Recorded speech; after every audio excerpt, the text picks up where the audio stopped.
The little girl ran across the sidewalk with tears streaming down her cheeks, clutching the straps of her tiny brown backpack as if it were the only thing.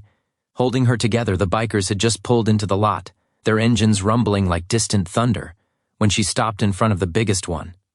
And choked out her plea in that moment.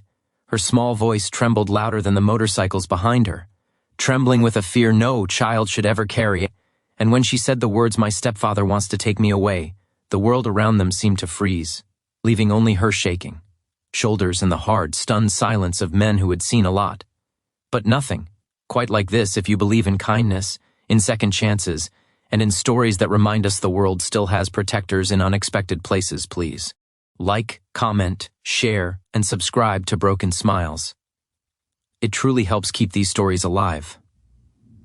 The biker she approached, a tattoo-covered man with a stern face softened by surprise, slowly crouched down to her level. He didn't grab her or question her. He simply steadied himself, as if afraid his own movement might frighten her even more. Everyone else, rough-looking men in leather vests, instinctively formed a wide protective circle around them. People passing by stared, whispering, unsure what was happening, but the bikers paid no attention to the world outside that ring. In that moment, their entire focus was on the little girl with messy hair, puffy eyes, and a desperation too raw for her age. She was shaking so hard, her breath came out in small gasps between sobs. Her stepfather, she said, wanted to take her out of state, away from her school, away from her grandmother, away from the only home she'd ever known. Her mother had passed 2 years ago. Her grandmother, who loved her fiercely, had no legal papers proving guardianship, and her stepfather, who had shown up after months of silence, claiming rights no one believed he deserved, had become a looming threat she could not outrun. She didn't know much about laws or custody battles, but she knew one thing with absolute certainty.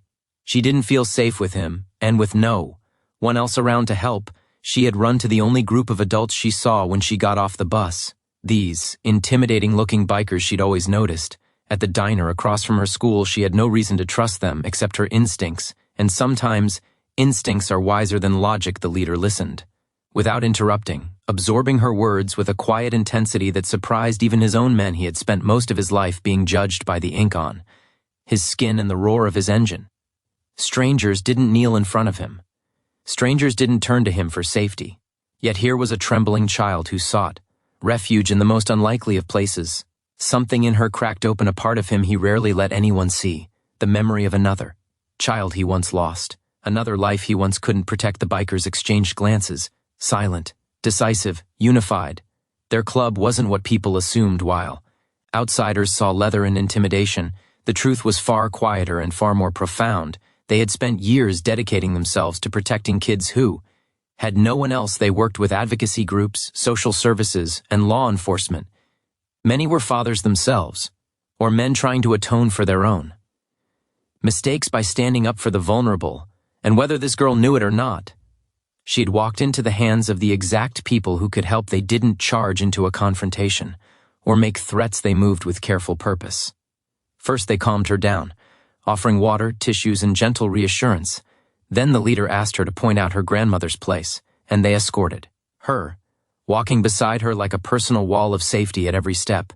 Neighbors peeked from porches and windows, whispering, nervous at first, then relieved, when they saw how the bikers handled her, patient, quiet, deliberate. When they reached the grandmother's house, they found her pacing by the doorway, frantic and pale. The moment she saw her granddaughter safe inside the circle of bikers, she collapsed into sobs of relief. The leader stepped forward and spoke softly, promising they would not leave until everything was resolved.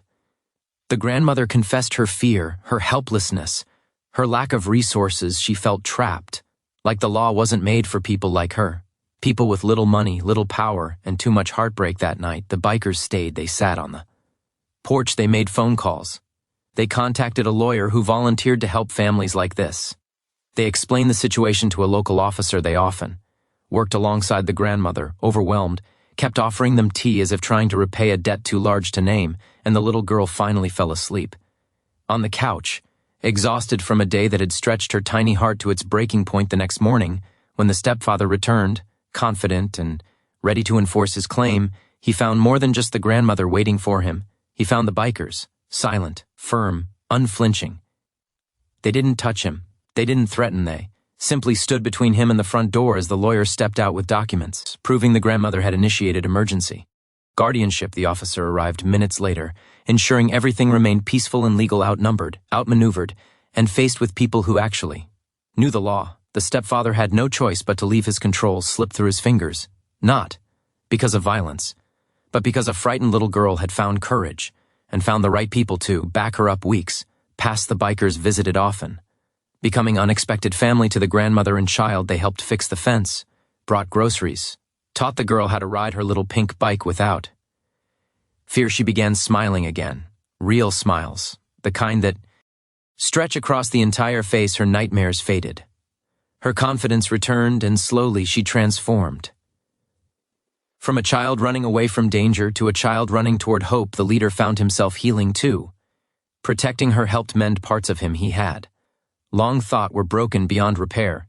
He never imagined he would be someone a little girl trusted with her life. But when she held his hand during a school fair months later, pointing excitedly to the giant slide, he realized that sometimes life gives you second chances in the form of someone who needs you. And the girl, she grew up knowing that family isn't limited by blood.